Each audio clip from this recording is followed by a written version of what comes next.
Ever by My Side. A Memoir in 8 Acts, Pets, by Dr. Nick Trout. Narrated by Simon Vance. Copyright 2011 by Dr. Nicholas Trout. This unabridged audiobook is published by arrangement with Broadway Books, an imprint of the Crown Publishing Group, a division of Random House Incorporated, and was produced in the year 2011 by Tantor Media Incorporated, which holds the copyright thereto. Author's Note. For more than 20 years I have worked as a veterinarian, blessed with the responsibility of caring for sick animals, and in doing so granted unprecedented access into the unique and powerful bonds between humans and their pets. In my professional life, I am constantly striving to make a connection with owner and animal alike, and it is always a delicate balancing act. I want the other human in this, our triangular relationship, to realize that I am sensitive but not too sappy, that I am intrigued but not prying, that I can be objective and scientific, but more than prepared to share my own experiences and philosophies. Most of all, I want them to see that I understand why they seek my help. I know what motivates their desire to restore their pet to full health. I know what an animal can do for a lonely soul, a family, a broken heart, and an angry state of mind. I know the power of the stuff that cannot be put into words, and I won't ask them to try, because I want them to understand that I get it. I imagine my life has been similar to those of most people. Stuff happens, we make choices, we take a certain path, and many of the decisions we make depend upon the lessons we learned along the way and how we interpreted their meaning. To my way of thinking, it's like bumper stickers on the back of a clunker. You choose the stickers that reflect your personality, and the more you accumulate, the better the guy driving the car behind gets to appreciate the kind of person you really are.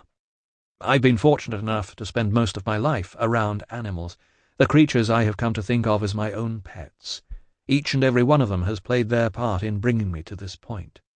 In their own unique way, they have all donated a bumper sticker or two, their message catchy, simple, and above all else, honest.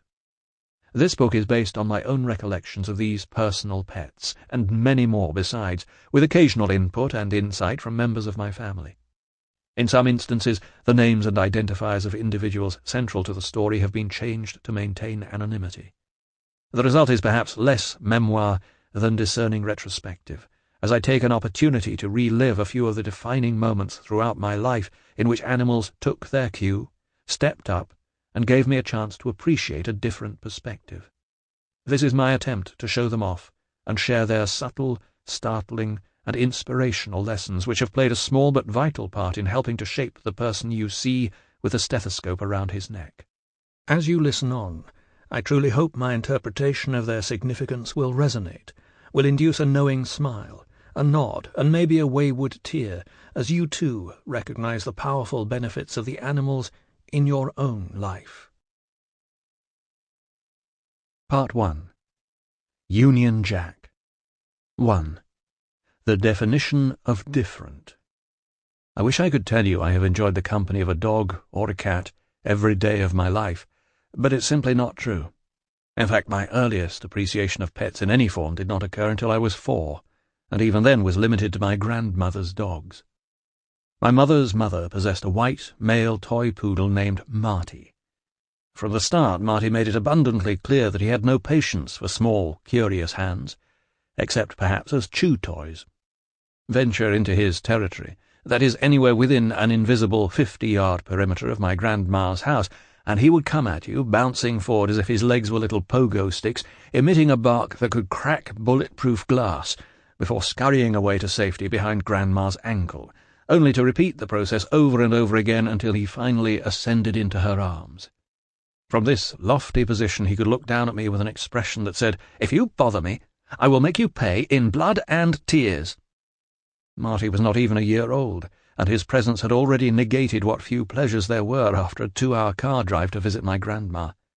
"Sit you down while I put the kettle on," Gran would say, as everyone rushed for a vacant seat in a game of musical chairs that invariably left me with the sofa where Marty had settled.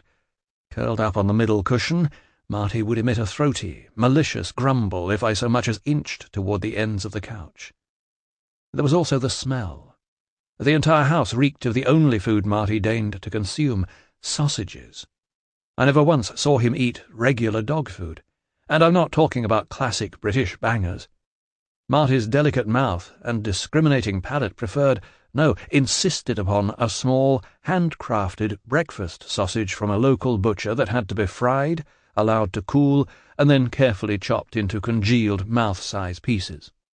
At some point during every visit, Gran would excuse herself, go to the kitchen, take up a position next to the stove, and disappear into an oily cloud as she seared sheathed meat that crackled and spat in her direction.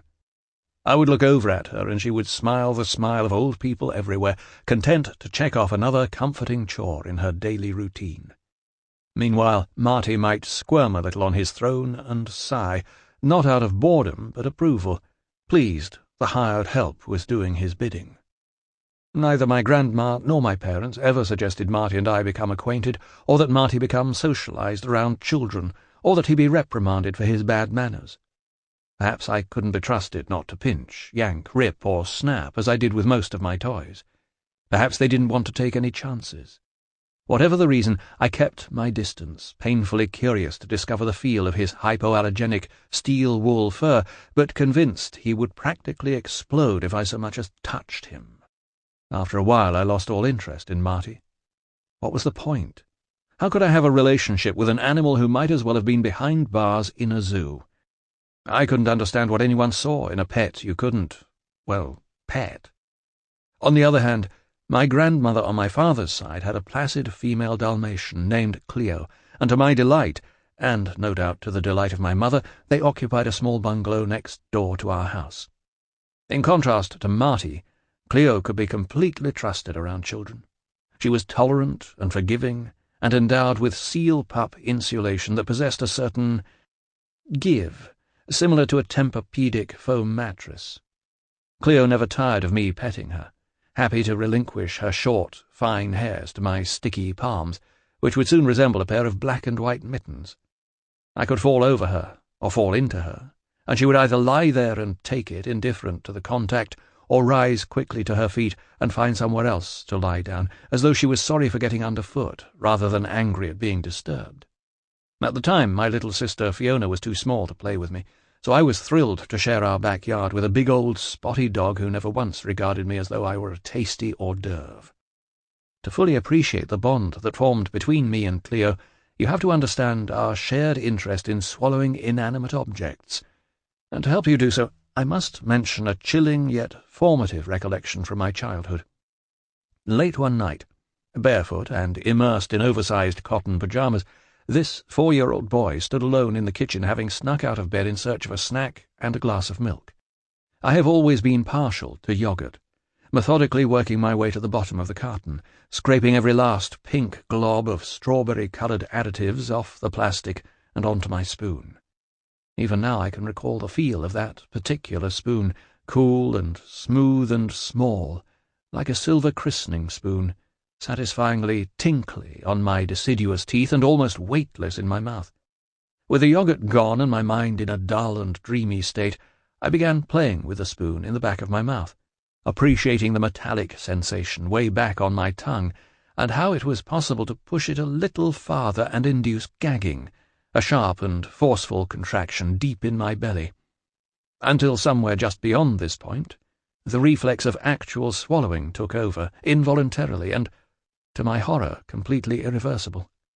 I felt the tiny handle leaving my fingertips and slipping from my grasp, and suddenly, like the yogurt, the spoon was gone, disappearing deep inside my body. When I felt it go, there was no pain or discomfort, only the rush of fear that I had done something very wrong, and, perhaps more important, impossible to justify. I mean, you don't just swallow a spoon by accident. What was I going to tell my mum and dad? I fell on a spoon while my mouth was open. I was so hungry I ate my yogurt, spoon and all. I waited for a few minutes and nothing happened. I had a drink of milk and nothing happened. I didn't feel any different. If I jumped up and down, nothing rattled inside my body, nothing tickled or poked through my skin. In the end, instead of confessing my sin to my parents, I decided to wait and see what, if anything, happened, and besides, I was tired, so I went back to bed. At this early stage of my life, I'm not entirely sure I could make any connection between what went into my mouth and what came out the other end. All I knew was that by the next morning I still felt fine. No one seemed to have noticed there was anything missing from the cutlery drawer, and so I decided to keep my acquisition of a foreign body a secret, comfortable with the notion that the little spoon was lost inside me, hidden somewhere dark and warm and safe, not causing me any harm, inert and happy to simply hang out. It was not until I was 13 years old, and clearly not much wiser, that I feared my secret would be revealed.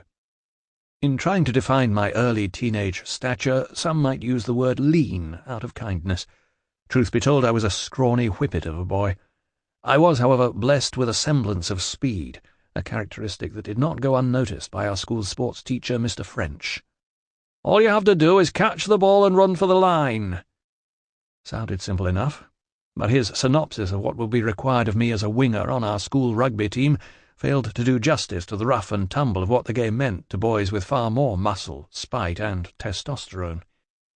I like to remember the critical moment in terms of the dying seconds of a crucial game, perhaps a grudge match against local rivals, or a match to claim a league championship title, with time running out and one more try needed to win. Me making an impossible catch, a shimmy left, a fake right, defenders falling at my feet as I charged for the line, rugby ball tucked tight and safe in my chest as I leapt over giants and landed for my winning points just as the final whistle blew. What actually transpired was that I caught a ball in the middle of the field and hesitated, and in a moment of panic 6 boys jumped on top of me, frozen mud on the right side of my body, hundreds of pounds of grunting, writhing, sweaty bodies on my left. Something had to give as a result of this mayhem, and unfortunately that something happened to be my breastbone.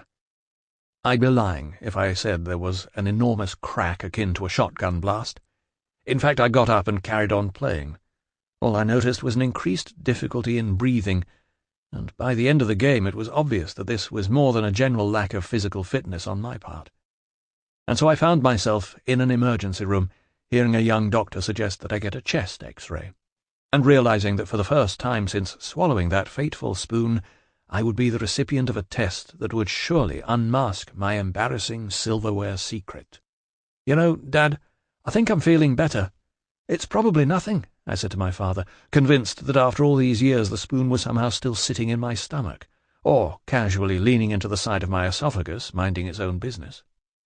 When the doctor emerged with the images, I braced for the ramifications of their peculiar and unequivocal revelation. "Well, guess what I found hidden in his chest?" I knew it. The X-ray machine was just another type of camera, and I knew how a camera never lies. "See this dark line here? That's a crack, a fracture. Your son has broken his sternum." I looked at the black and white film for myself. Not at the break, but all over the image, looking for something metallic, white, and vaguely spoon-shaped, but there was nothing. It wasn't until I studied biology in school and ultimately medicine at college that I realized the stupidity of worrying over a chest X-ray. They would have had to take an X-ray of my lower abdomen. I'm sure this is where that pesky spoon is still lurking to this day. But let's get back to Cleo, to the two of us in our backyard, my green universe, playing endless rounds of fetch with her favourite ball. For a while the game proceeded as expected.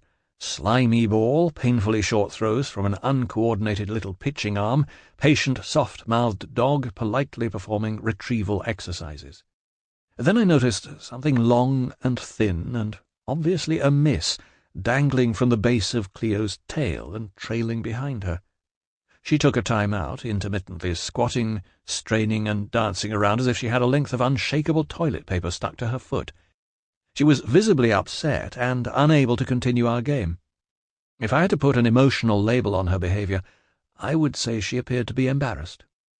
Concerned and curious, I ran to the house to fetch my father, insisting he come and check out Cleo. "Look," I said, all business as I pointed toward the aberration, "there's something up her bum." Dad greeted Cleo with a pat to her head before shuffling around behind her, nodding his agreement. "It's okay, son. It's one of Gran's old nylon stockings." I was puzzled and a little upset. "Why would Gran stick a stocking up Cleo's bum?" I asked. "She didn't," said my father. "Then who did?" I said. My father hesitated, deliberated, and ultimately opted for a time-honoured adult approach to my line of questioning. That is, he ignored it. "Let's just give Cleo a few minutes in private, see if she sorts herself out." Dad took me by the hand and we backed off, retreating several yards before he squatted down by my side and whispered, "We'll watch her from here." "But why is it coming out of her bum?" I whispered back. He considered me with what I would later recognize as a mixture of pride and frustration for being such a relentless little bugger when it came to my wanting to figure out the ways of the world. "Because she swallowed it," he said, trying his best to tamp down the curt edge creeping into his voice. "Because Cleo likes to eat things she shouldn't, things that aren't good for her, things other than dog food, things like Gran's underwear. But don't you worry. No matter what your Cleo eats, it always comes out the other end." Here was my first lesson in basic gastrointestinal physiology, that according to my father, what goes in must come out. Of course, I was potty-trained and more than capable of taking myself off to our bathroom alone, but this was the first time I recall a clarification of the cause and effect relationship between ingestion and elimination. What I really needed to know was whether, during inappropriate dining, Cleo had ever swallowed a spoon. If her current discomfort was anything to go by, surely I would have noticed when a firm, metallic object found its way out. My father must have misread the confusion and anxiety playing across my face, and tried to placate me by adding the word, "eventually." It didn't work. We waited for what felt like 3 hours, but was probably more like 3 minutes, and watched as Cleo spun around and around, scooting her rear along the grass in vain, clearly becoming more and more frustrated. "I've got an idea," my father said, standing up and heading back toward Cleo. "Go grab her ball." I did as I was told and reported for duty. "Now, when I'm ready, I want you to throw Cleo's ball as far away as possible." I didn't understand. "Why?" "You'll see," he said. Another adult response all inquisitive children despise, because obviously I didn't see, and that was why I was asking the question in the first place. "But I can't throw very far." My father insisted that this wouldn't matter. Alternatively, he may have said, "Just shut up and do as you're told," and stood a short distance behind Cleo after placing me and the ball in my hand at her head. "Hold on a moment, son," he said, watching and waiting as Cleo forgot about her troubles, focused on the ball, and tried to anticipate which way it would go. At the time I never noticed how my father was placing the sole of his shoe firmly down to the ground, pinning the trailing end of the wayward hosiery in place. "Now!" he shouted, and with concentration and enough fierce determination to produce a little grunt as I bit down on the tip of my tongue, I released the airy plastic ball from my hand like a shot put, and it landed about 3 feet away. Not far, but far enough for Cleo to pounce forward, retrieve the ball, and leave the stocking behind lying on the ground. Cleo acted as if nothing had happened and plunged right back into our game, dropping the ball at my feet, ready to go again. Just once she glanced over her shoulder at my father and the stringy, discoloured length of nylon before focusing on me, as if she seemed disturbed by what he was doing, as if she would rather he pick up whatever it was that had become stuck to his foot because it was disgusting. Although I like to chalk this up as my first, if indirect, canine medical intervention, I should point out that this approach to treating Cleo's protruding foreign body may have seemed rational but was totally inappropriate. My father should have left well alone and sought veterinary advice. What if the stocking had been lodged in Cleo's small intestines? What if the nylon had cheese-wired through her guts? Fortunately, as it turned out, she was lucky, perfectly fine, ready to graze her way through my grandmother's lingerie once again. It would be decades before I saw the error in our approach to her predicament. All 3 of us walked away from the incident as though nothing much had happened. At no time did my father and I dwell on what we had done, on how our ploy had brought about Cleo's transition from anxious and uncomfortable to oblivious and happy to play. He never paused to ruminate on the moment when the seed of possibility was firmly planted, to recognize the first inkling of his son's interest in helping sick animals. Within seconds, Cleo and I had returned to the carefree rhythm of fetch, and my fickle attention had moved on, my pitching arm quick to tire, boredom setting in, and a more pressing question racing to the forefront of my mind. "Mom," I shouted, "when will dinner be ready?" Being around Cleo was great. She was the perfect playmate. I think the best way to describe our relationship would be to say that I was like a smitten grandparent with my first grandchild. I got to enjoy all the fun stuff, but at the end of the day I could walk away. And when I did tire of canine company, searching out other kids in the neighborhood, Cleo never complained or bore a grudge, happy to pick up wherever we left off on my timetable and not hers. I should mention that this was England in the 1960s, an era when children led under-scheduled lives, kicked out of the house at 8 o'clock in the morning, only allowed back in if there was no more daylight, you were suffering from clinical dehydration, or you had sustained an injury requiring nothing less than a blood transfusion or surgical removal of an appendage. Exiled kids, forced to use their imagination, tended to gravitate toward one another, mergers leading to friendships and the emergence of something we were all proud to be a part of. A gang. Across our street and a few houses down lived Timmy and Keith Toenail. Timmy was a terrier of a boy, squat, scrappy and determined, cursed with disobedient locks of tightly curled platinum blonde hair, making him look a bit like Shirley Temple in Heidi. He and his older brother, Keith, demonstrated all the physical similarities of brothers like Prince Harry and Prince William. That is to say, they were both male, and that was about it. Keith's hair was jet black, overly conditioned to a greasy shine and meticulously maintained in the style of a German World War II infantryman's helmet by his doting mother. Unlike his younger brother, Keith was prone to tears and a trembling lower lip, a feature accentuated by an overbite that would forever vex his orthodontist. Across the street and one house up lived a girl several years my senior. Her name was Amanda Ravenscroft, and she was my first crush, after the cartoon character of Daphne on Scooby-Doo, of course. Amanda was tall, blonde, and muscular. She favoured braided pigtails that made her look as though she had just stepped off a conquering Viking ship. For the most part, our playtime together was predictable, rotating between cops and robbers, cowboys and Indians, the term PC had yet to be coined, and, of course, war. We always fought the Germans, not the Nazis, since England lacked a significant Germanic component to its general population.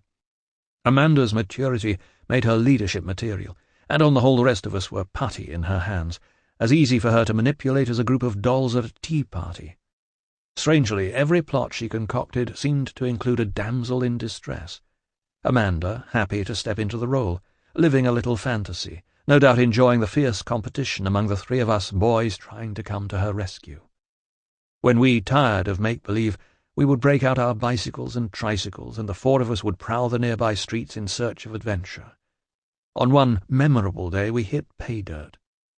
It was Amanda, leading our formation, who made the discovery, noticing something white and writhing tossed into the bottom of a hedgerow. I heard the squeal of her brakes as her bike clattered to the pavement and she dismounted, and watched as she retrieved what appeared to be a dirty old pillowcase. "Look what I've found," she said, raising the bag in the air like a trophy. And even before the rest of us had peeked inside, it was obvious what she had discovered given the chorus of muffled cries coming from inside the case. "Kittens!" Amanda proclaimed, as though the hapless threesome who finally caught up to her might need help identifying the four angry newborn mammals crawling over one another. It was a good job there were four of them.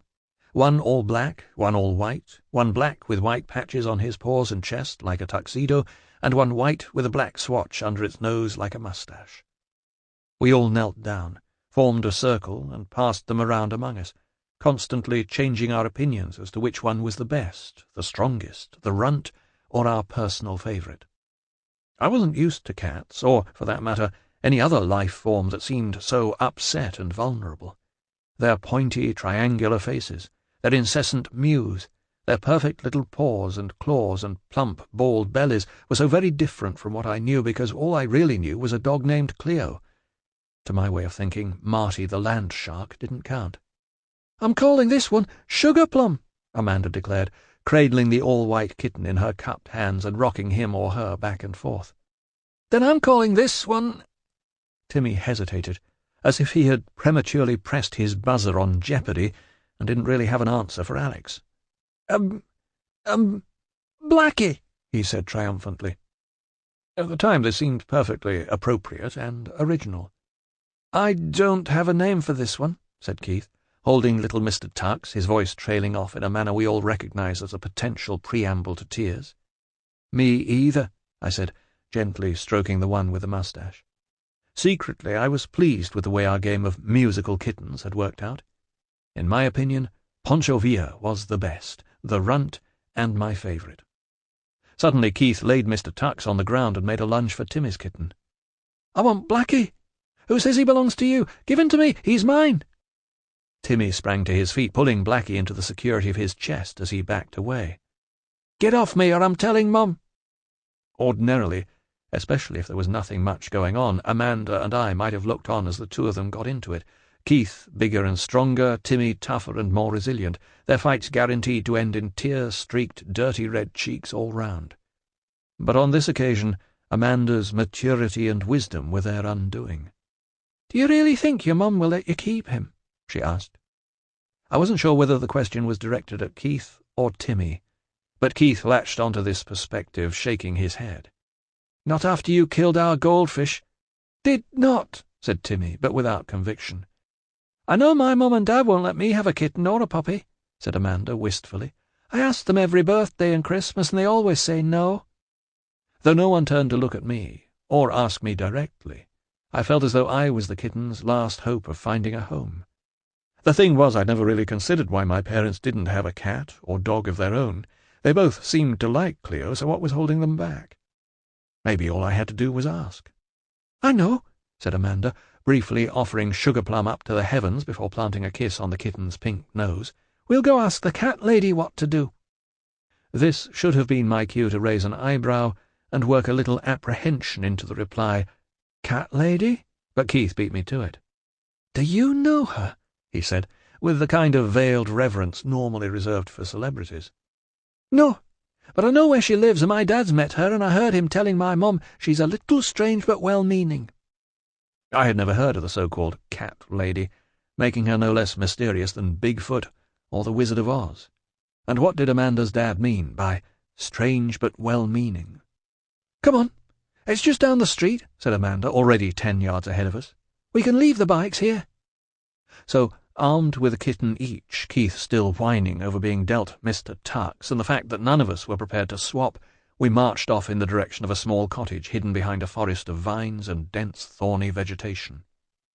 If we had celebrated American-style Halloween, this would have been the spooky house no kids in the neighbourhood dared to hit up for trick-or-treat. "What a pigsty!" whispered Timmy as Amanda knocked on the dilapidated front door. At a downstairs window a shredded lace curtain fluttered, and then a tiny woman appeared at the doorstep looking as if she had just got out of bed, in her mauve bathrobe and matching slippers, even though this was the middle of the afternoon. She was not much taller than Amanda, but her skin was waxy and wrinkled, her grey hair stiff and lopsided, as if it had dried in a strong crosswind. This is all the description I can offer, because my eyes began to water, my vision blurred, and I had an overpowering desire to pinch my nose and run away gasping for fresh air.